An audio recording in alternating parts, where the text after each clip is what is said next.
Hello, welcome to Secure Talk, your trusted source of information on the latest threats, trends, tools, and technology related to cybersecurity and compliance.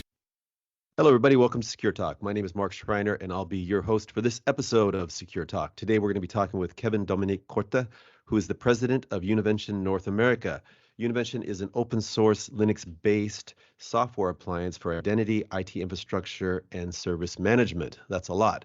We're going to talk about that, and we're going to talk about Kevin about things like strengthening engagement with IT, some of the hidden costs related to logging in, and 3 important actions every IT department should take in 2023.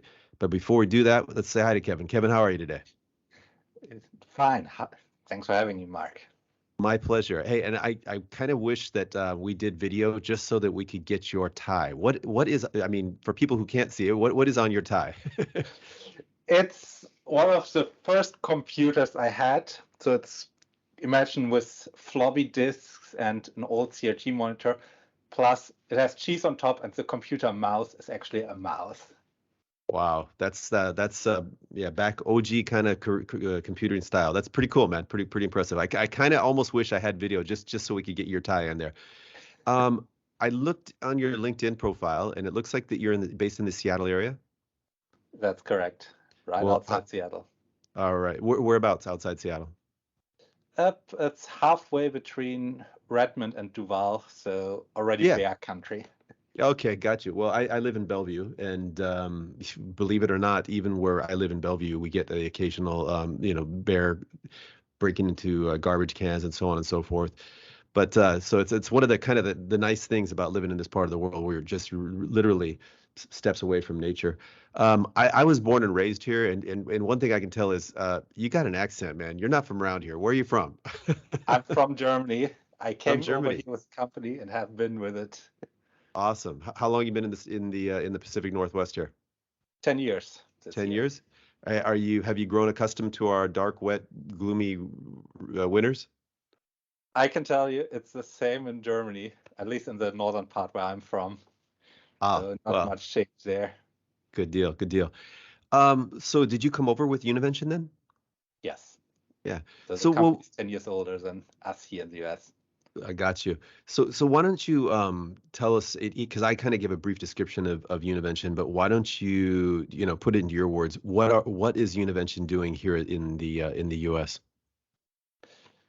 We are selling identity management systems. So for anyone who's not in IT, it's the technology behind you logging in the morning into your computer, using your email, using your scheduling software for the podcast, and making sure that all of these logins are the same, and that the email that the scheduling software sends me to is actually your own email and not noreply@schedulingcompany.com. Yeah. So, I mean, I think we all struggle, regardless of where we work. It could be in our professional lives and on our personal lives. We struggle with multiple identities, usernames, logins, and managing them can be a real pain. But for the time being, let's focus on the enterprise or organizational side. And I'm sure most of our listeners understand the importance of identity management, but maybe you can talk to some of the different options out there, because ideally you want to have some type of single sign-on, and you want to kind of consolidate as much as possible. Actually, before we talk about the different options, maybe you can talk about some of the obvious benefits, and then maybe some of the not so obvious benefits of having a good kind of identity management system in place, including things like single sign-on and so on. Well, obvious is it makes it easy for anyone who's using it, both from the way that users come into it, and believe it or not, even in 2022, a third of Americans, and it's just because the study was done in the US, it's probably everywhere else in the world the same. Yeah, just don't be picking on Americans, okay? No, please go ahead.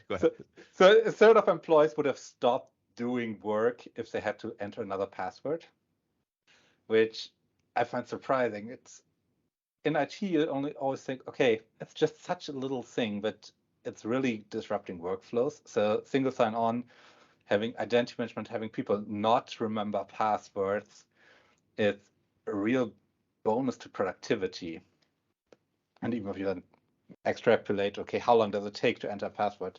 10 seconds, you have 200 employees, they do it twice a day, and you get into real fiscal numbers which affect your bottom line. And on the other hand, you have the admins, and if you ever talk to someone in IT and ask them, what's your favorite task? As you can tell you, everyone will be like double data entry, entering the same stuff 3 times. Well, actually, I think no one says that. I'm sure So no one says it. Yep. that's the other end of the spectrum. Admins only have to do it once. There's less errors because you don't have to do it twice. There's less chance that a user forgets a password for a system because then suddenly they get locked out everywhere if they forget the password. And it's also less work for the admin to remember, oh my God, did the guy who just left our company have access to the accounting software? Do I have to get in there, delete his account? Or, nah, it's fine. He's just a developer. And you don't remember, okay, 10 years ago, he was an accountant. And suddenly he still has access to all data or to your internal systems. And that's, of course, one of the other big benefits. You have kind of a coherent system.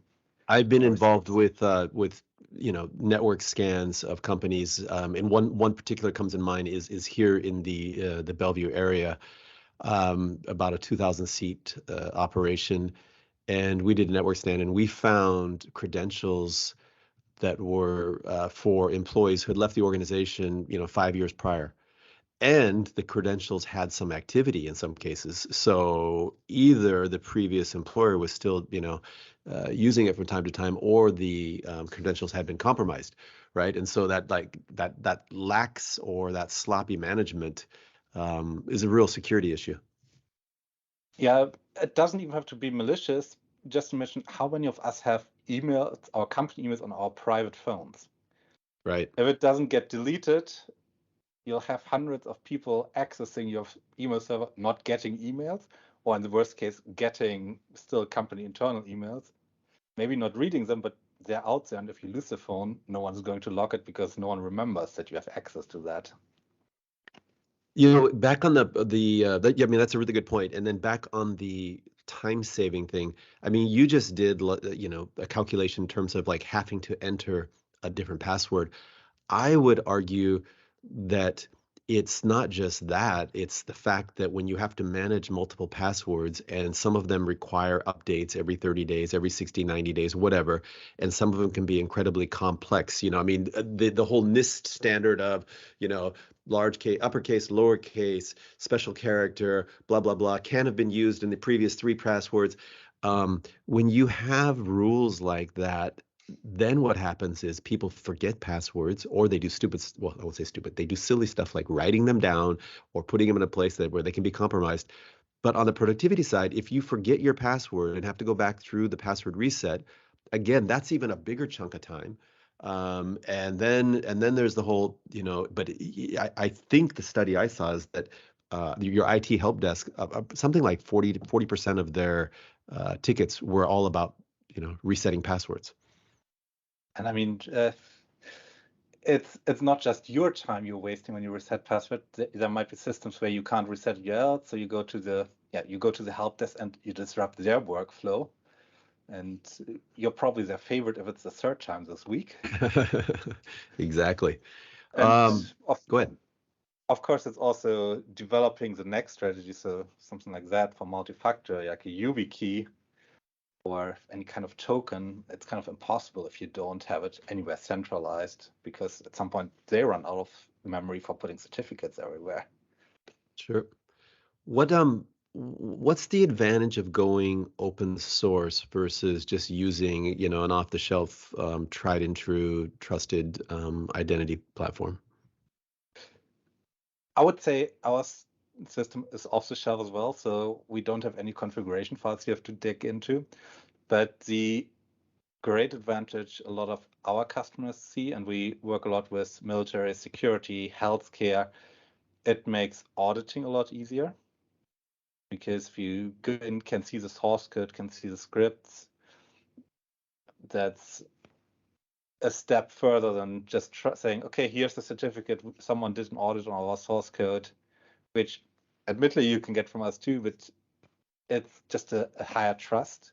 Hmm. And the other thing is these sectors in particular, but I think a lot of industries have legacy applications, which you might be the only one who uses this in this way.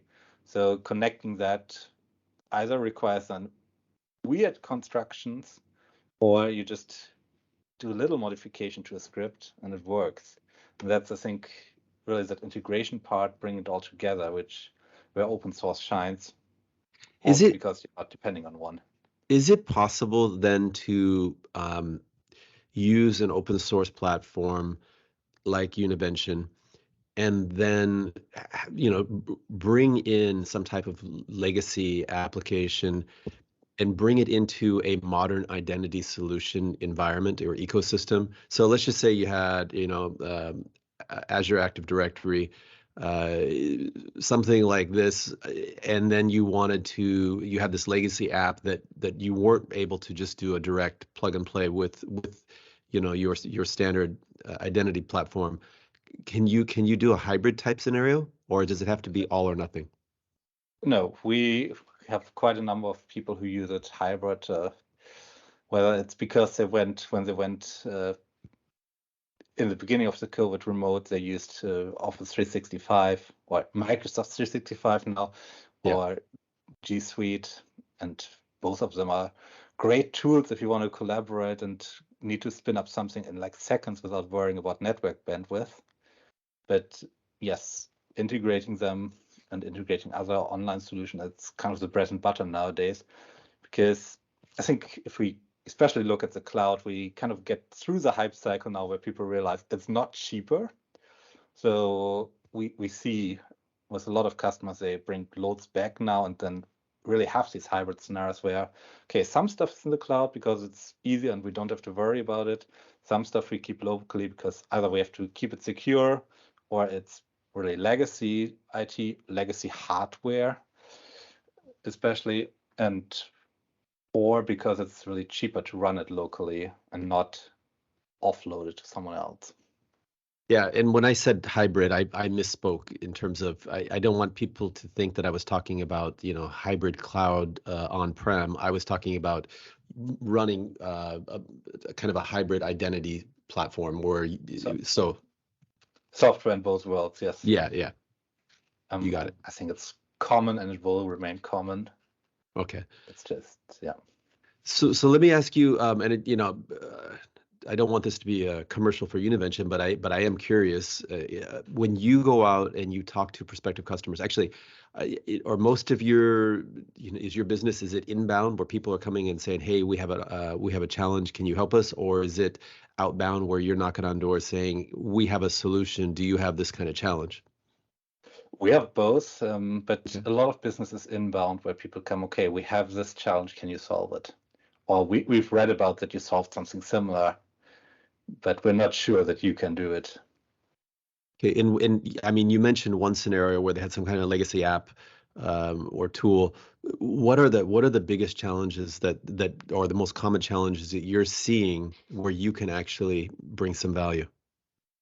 The biggest one is people who come in with very diverse IT systems. Hmm. So Linux server, MacBooks, and then you have HR or some of the other very specialized softwares running on Windows workstation, and then half of the people use one cloud app, the other, and then tying that together. That's one of the strong selling points we have. Awesome. Um, when they're working with a company like yours, do they have any concerns in terms of, size of the company or, history of the company, things like that? What kind of questions do they ask?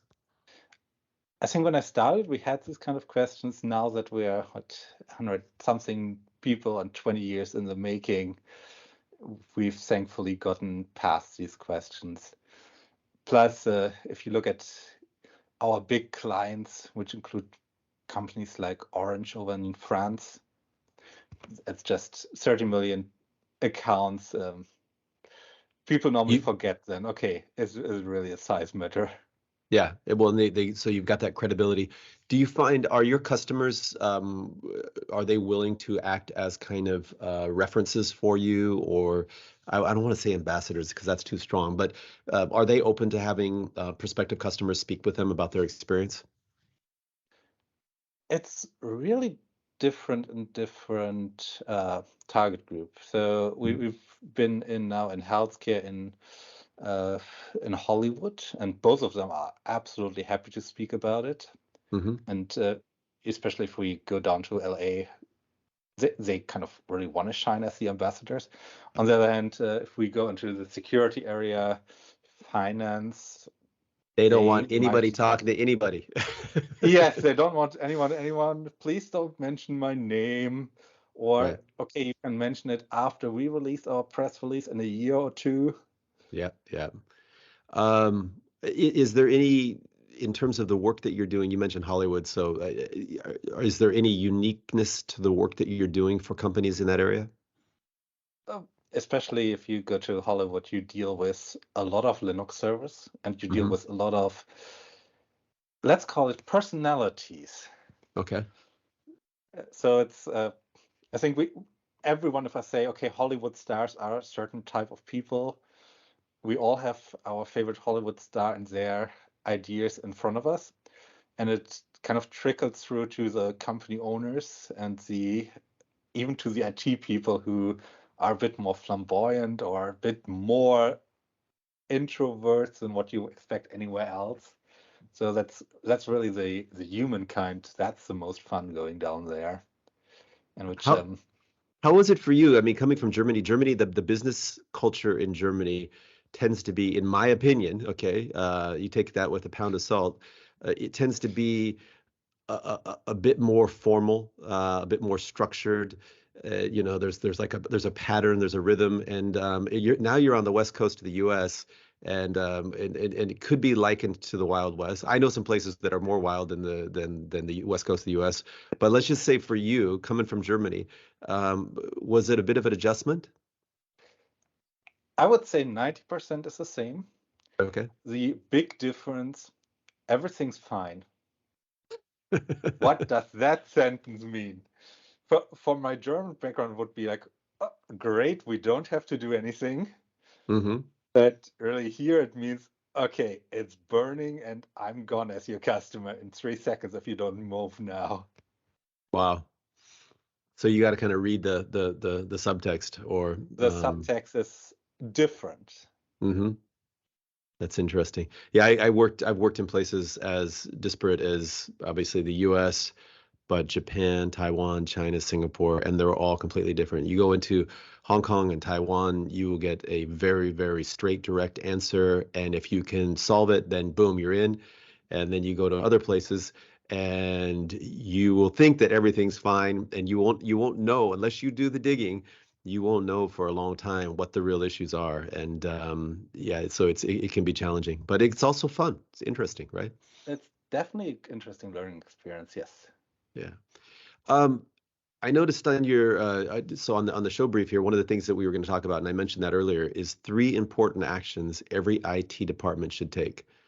What are those three important actions? If we stick to cybersecurity, I think for 90% of the company it's been your training. It's any cybersecurity training I've seen so far, or all but one, I have to say, it's not focused on the human, but it's focused on, okay, here's the threat, here's mechanical what you should do, and here is that little thing how you should do it. And that's great if you sit in a training where someone fills out a multiple choice quiz afterwards, but it's horrible if you later deal with people who actually sit between chair and keyboard and have to work, what, 8 hours a day for years to come.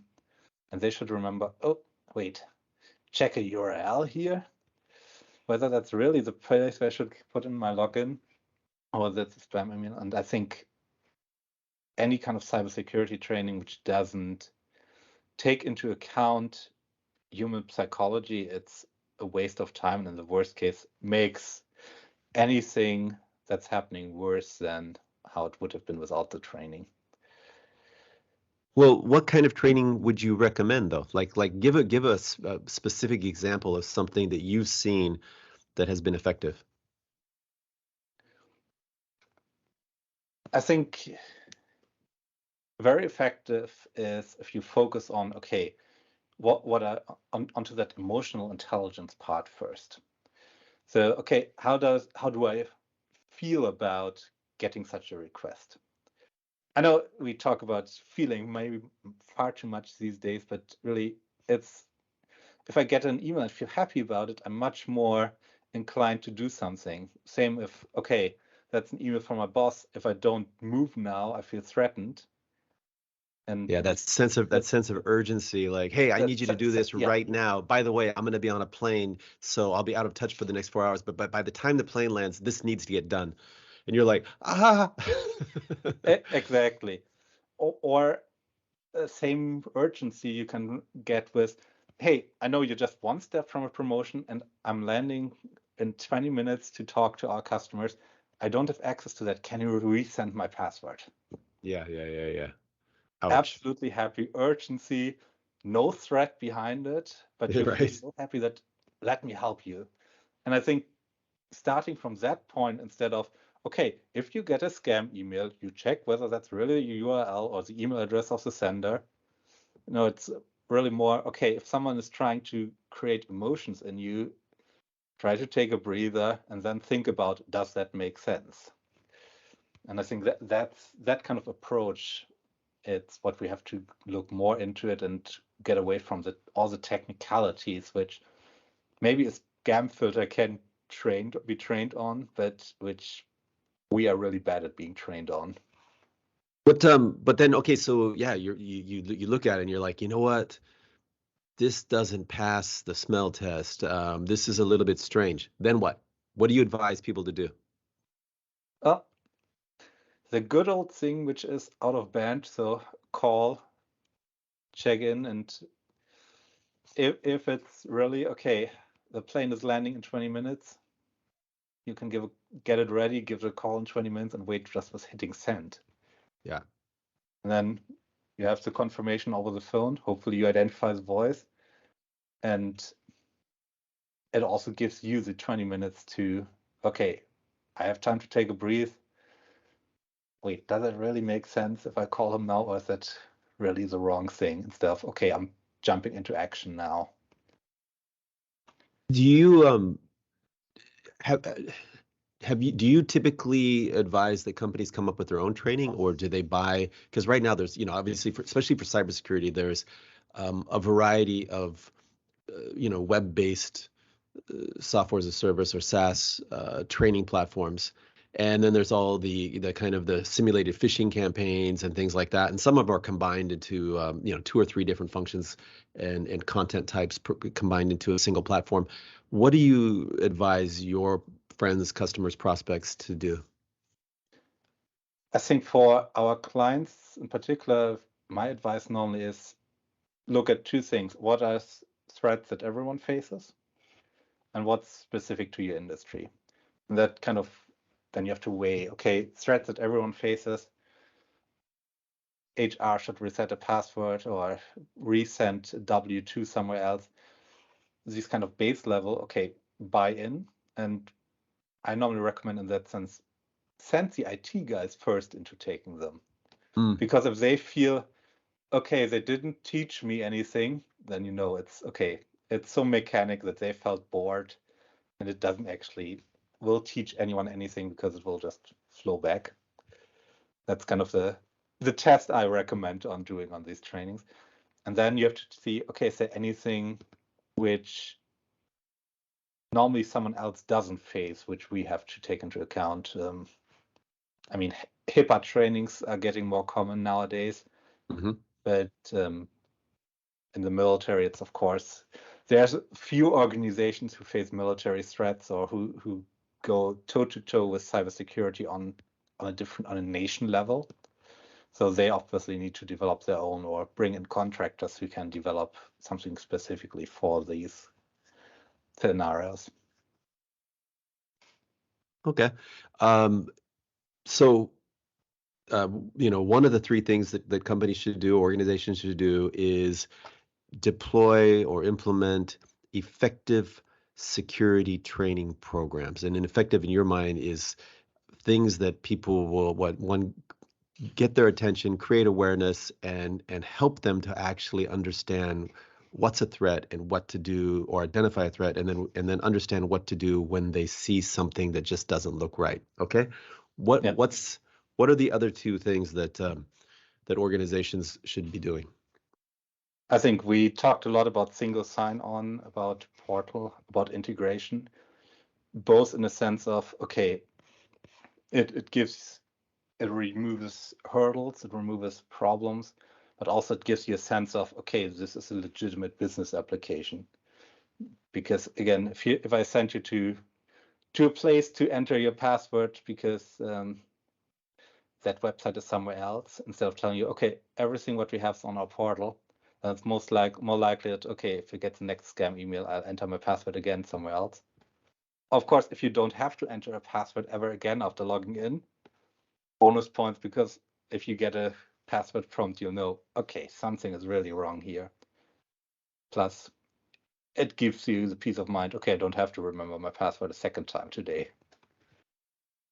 Yeah, absolutely. I look forward to the day where we don't even need passwords, just passwordless. I mean, it can't be that far out, can it? I mean, how far out do you think we are? I mean, there's been some good initiatives in the end of last year. So it might be that we see the first combination of the phone as a second factor, or as the only factor, and website logins today, or this year, not necessarily today. But it's also a question of, okay, how long will it take us to deploy it? Mm-hmm. And if we look at, okay, half of the American companies have deployed some form of identity management as of now. It might be that we're still far out till we have it anywhere except for the 10 most popular websites. Yeah. Well, fingers crossed. And so what's number 3? Make IT fun. Okay. It's if you ask someone who's outside of IT, whether IT is part of the company or just some kind of service coming in magically, most of them will say, okay, it's just some kind of service coming in. Down to the point where if you look at Southwest Airlines, their CTO doesn't even sit at the first level of management. And that obviously shows, okay, then people don't take IT seriously. IT doesn't see themselves as, okay, we contribute to the mission, and kind of both the company and the IT department walk along somewhat parallelly by the threat of, okay, you get laid off, but they don't work towards a mission. Plus, it's really easy for employees to dismiss anything IT says if, well, they're just a service like our payroll department, which is naturally also the wrong thing for them. and really making sure that IT contributes to the business success and people see that, and IT contributes also to the work culture. And even if it's like engaging geekiness and wearing that funny sweater, everyone, it's kind of make sure you're seen and you see what's going on. In that way, yeah. No, I mean, it's funny because I don't care what kind of business you're in. I mean, you could be a plumber or a roofer or whatever. Every company out there, you know, depends to some degree on IT. If and in those examples, you've got to order your supplies, you've got to, send your customer invoices, you've got to create estimates and, purchase orders and all these things, and that's all IT based, right? And so if anybody's IT resistant, I think they're on the wrong planet these days. And yeah, if you can make it fun and enjoyable, accessible, it's kind of like the whole adage that, you know, people will do the exercises that they enjoy doing. People will eat the food that they enjoy, so make IT enjoyable. And I think that maybe you're talking about the use of productivity tools, because if you can make it fun for people to use Teams or Zoom or Slack or whatever, they'll be more likely to use it. But also the security thing, if you can make security a little bit of fun too, as opposed to, these dry messages that are just kind of like, oh man, I'm going to go to sleep and I probably won't retain anything here. It's also funny that you brought up Southwest Airlines, because I don't know, I'm sure that you heard in December they had those huge number of cancellations. I think it was like 17,000 flights got canceled. It's going to cost them upwards of around $700 million. And a big part of that was, well, they blamed it on severe weather and staff shortages, but those are things that the other airlines have to deal with as well, right? But the number three was an outdated computer system caused the largest domestic airline in the U.S. to cancel thousands of flights from December. So, and you mentioned that the CTO is not in the C-suite. That's how their website shows it. He's just reporting to the COO and not sitting at the top table. Yep. Well, then that COO better make room, man, because I think that he should be feeling some heat right now. In fact, I'm looking at the numbers right now. It says they could cost the company as much as $825 million. Somebody should lose their job or something like that. I know that if I lost any company that I ever worked for $825 million, they would kick me out of the country. That would be it. I'd just never be. You could lose a fraction of that, never see the light of day again. But hey, so let me ask you. So from where you sit, because obviously you're working for a company that. Where else do you have offices? You obviously have your headquarters in Germany. Yes, we have quite a number of offices in Germany and all over Europe, and then we have a relatively strong partner network in Asia with a distributor in Australia. Awesome. And how many employees worldwide? We've reached 100 last year, so we're approaching the 120 now. Awesome. Do you find, you referenced earlier that there's a bit of a business cultural difference. Most of it's the same, but there are some differences between Germany and the US. How about in terms of openness to adopt open source identity platforms or tools? Do you find that some regions are more open to that than others? I think there is a certain difference in cloud adoption and privacy law. That's what we found is much more prevalent than open source. So, and that, of course, if you think about GDPR, translates into the different legal frameworks in the end. And I think that's much more driving the conversation than the question of open source or not. I think at a certain point, the question of, okay, can we contribute? Can we get our legacy thing in? That's kind of what speaks to open source. But as much as I would like to say, yes, everyone is seeing open source for the freedom it brings you, it's it's too much of a business decision than any kind of the personal one. But sure. Well, you brought up GDPR, and one of the key tenets under GDPR is the right to be forgotten. Also, transparency. So I should be able to contact an organization and say, what information do you have about me?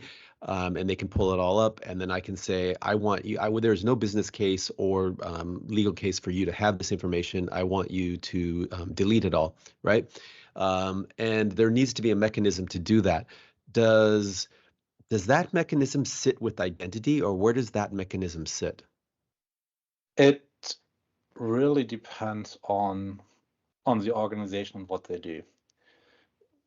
If the identity is like the smallest part, then it's normally attached to whatever brings in the customer.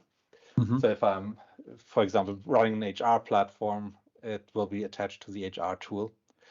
If I'm, in contrast, running an identity broker, as we do, then of course it's connected to the identity and translating out from there.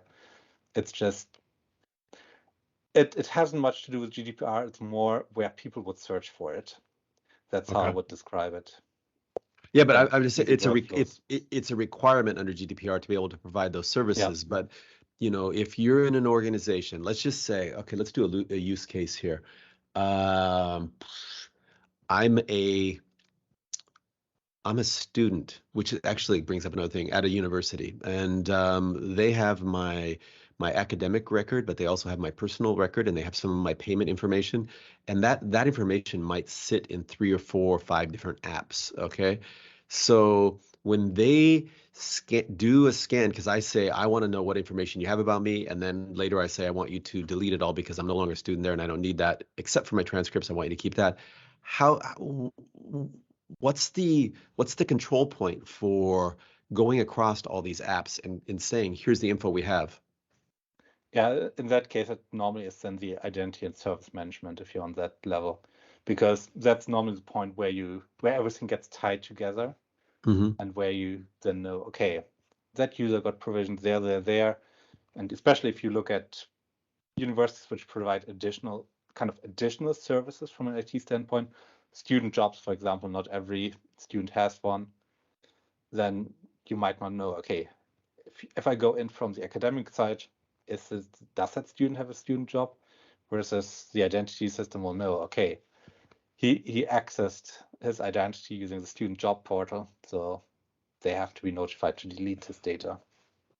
Awesome. Hey, and now that we're on the topic of schools, let me ask you, are there any kind of nuanced differences for doing, providing identity management systems for schools versus just typical, enterprise, businesses? A lot. It starts with the user. If you go in here in Lake Washington, I think they get computers home, and some of them in 3rd grade. Tell someone, okay, enter an 8-digit password. Or enter an 8-digit I know where you're going. I know where you're going with this. 3rd grader. It's like, Mom. Yeah, Mom. Or in the best case, 1, 2, 3, 4, 5, 6, 7, 8. Yeah. Likewise, if you tell them, okay, press Control Alt Delete to log in, you have I think, a higher technological barrier. Likewise, you also have to deal with curiosity, which you wouldn't have otherwise. And we have a school product, and the times where a student broke something just because he did something in a way we never anticipated, that really are the most interesting bug reports, because the teacher doesn't know or can't reproduce it afterwards. And so it has to be a bit more robust. And the other thing is, data privacy, data security. The students can't opt in or opt out of these services. You might have a bit of control what the parents can opt in or opt out, but it's not that they can say don't use computers at all, especially if IT is a graduation requirement. So data protection is, even here in the US, a lot stricter than anything else, except for medical, maybe. Interesting. I'm actually watching this whole chat GPT thing kind of play out. And, I believe that it's still really, really early days. But in the context of education, and, where you're assigned to respond to different questions in essay format, chat GPT, it can be, I just can't imagine the challenges that teachers have, because you can tell the tool to shorten it, to write it in teenage slang. I've done it, write it in Shakespearean English. You can have it, you can pick up regional kind of nuances to it. And then you can take it and then kind of rewrite part of it. And I just kind of wonder, it's like, wow.